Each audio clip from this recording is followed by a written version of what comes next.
पाकिस्तान में अल्पसंख्यकों का क्या हाल है ये पूरी दुनिया जानती है। आए दिन उन्हें कट्टरपंथियों का निशाना बनाया जाता है, लेकिन इस बार बेरहम पाकिस्तान का एक और क्रूर चेहरा सामने आया है। यहाँ मौज 8 साल के एक हिंदू बच्चे को मौत की सजा का सामना करना पड़ सकता है, क्योंकि इस बच्चे पर इश्क निंदा का आरोप लगा है।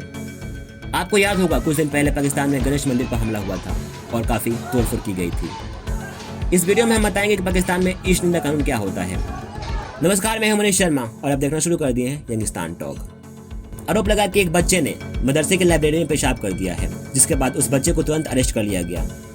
लेकिन एक हफ्ते बाद उस बच्चे को अदालत से जमानत मिल गई। इस रिहाई के बाद कट्टरपंथी तिलमिला गए और गणेश मंदिर पर हमला बोल दिया। मूर्तियों को तोड़ा गया, मंदिर को आग के हवाले कर दिया गया। पाकिस्तान के सुप्रीम कोर्ट ने भी इस मामले में दखल दिया, जिसके बाद पुलिस हरकत में आई और दोषियों पर कार्रवाई की। फिलहाल वहां की पुलिस का दावा है कि अब तक 90 संदिग्धों को गिरफ्तार कर लिया गया है और भारत के दबाव में आने के बाद पाकिस्तान ने मंदिर की मरम्मत कराकर इसे हिंदुओं को सौंप दिया है। वैसे तो पाकिस्तान में इस निंदा के तहत अल्पसंख्यकों पर कई बार जुर्म ढाए गए हैं, लेकिन पहली बार ऐसा हुआ है कि इतने से छोटे से बच्चे के ऊपर इस निंदा का आरोप लगा हो और उस पर मुकदमा में चलाया जा रहा हो। पाकिस्तान में इस निंदा के मामले नए नहीं हैं। चलिए आपको कुछ मामले बताते हैं। इस साल अप्रैल में पाकिस्तान के पंजाब प्रांत के एक अस्पताल की 2 ईसाई नर्सों पर हमला हुआ। उन पर आरोप लगा कि उन्होंने दीवार से इस्लामिक आयतों वाले स्टिकर को हटाया है, जिसके बाद डॉक्टर मोहम्मद अली की शिकायत पर नर्सों के खिलाफ इस निंदा के तहत मामला दर्ज कराया गया।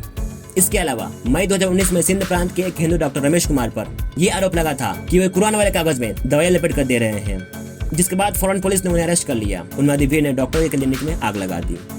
उनके मोहल्ले में दंगे हो गए और कई हिंदू घरों को जला दिया गया। पाकिस्तान में आसिया बीबी का केस भी काफी सुर्खियों में आया था। उनको भी इश्क निंदा की वजह से न जाने कितने जुल्म झेलने पड़े। डर की वजह से उन्होंने पाकिस्तान छोड़ दिया और वो कनाडा चली गई। उनका कसूर बस इतना था कि उन्होंने ईसाई होकर मुसलमान के कप से पानी पी लिया था। तो चलिए जान लेते हैं इश्क निंदा कानून क्या होता है। जब भारत पर अंग्रेजी हुकूमत थी तो साल 1860 में धार्मिक झगड़ों पर लगाम लगाने के लिए उन्होंने एक कानून बनाया, जिसके तहत दोषी व्यक्ति को जुर्माने के साथ साथ 1 से 10 साल तक की सजा का प्रावधान रखा। और इस कानून में ये चीजें शामिल की गई: किसी भी धार्मिक आयोजन में बाधा पहुंचाना, अंतिम संस्कार की जगह पर कब्जा करना, किसी भी धार्मिक भावनाओं का अपमान करना और जानबूझकर किसी धार्मिक स्थल को तोड़ना। वक्त गुजरने के साथ साथ मुस्लिम देश की मांग तेज होने लगी, जिसके बाद अंग्रेजों ने साल 1927 में कानून में एक और क्लॉज जोड़ दिया, जिसके तहत जानबूझकर किसी धार्मिक भावनाओं का काम आपराधिक श्रेणी में गिना जाएगा। एक रिपोर्ट के अनुसार साल 1860 से लेकर 1947 तक इस निंदा के केवल 7 मामले दर्ज किए गए, लेकिन अंग्रेज जाने से पहले भारत को 2 हिस्सों में बांट गए। पाकिस्तान ने इस कानून को अपने यहाँ जारी रखा, लेकिन भारत ने इस कानून को रद्द कर दिया।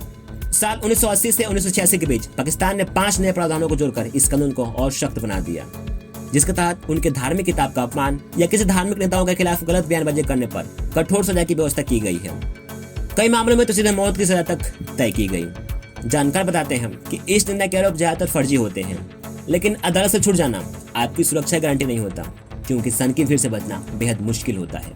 ऐसे लोगों की बड़ी संख्या है जो अदालत से बरी होने के बाद भी छिपकर अपनी जिंदगी बिता रहे हैं। पाकिस्तान में आए दिन इस निंदा की अफवाह फैलाकर लोग तोड़फोड़ करते हैं। इतना ही नहीं, हिंदू लड़कियों का धर्म परिवर्तन कराने के लिए भी इस कानून का इस्तेमाल धड़ल्ले से हो रहा है। अगर लड़कियों ने धर्म नहीं बदला तो उन पर इस निंदा का केस लगा दिया जाता है। ऐसे मामले में केस दर्ज करने के लिए इमाम का एक बयान ही काफी होता है। आज तक किसी भी पाक सरकार में हिम्मत नहीं हुई कि वो इस कानून पर बात करे। पाकिस्तान की आबादी का एक बड़ा हिस्सा इस निंदा कानून को जायज मानता है, भले ही इस कानून से कितनी भी जिंदगी बर्बाद क्यों ना हो, लेकिन कोई भी सरकार इसमें छेड़छाड़ करने की जोखिम नहीं उठाती।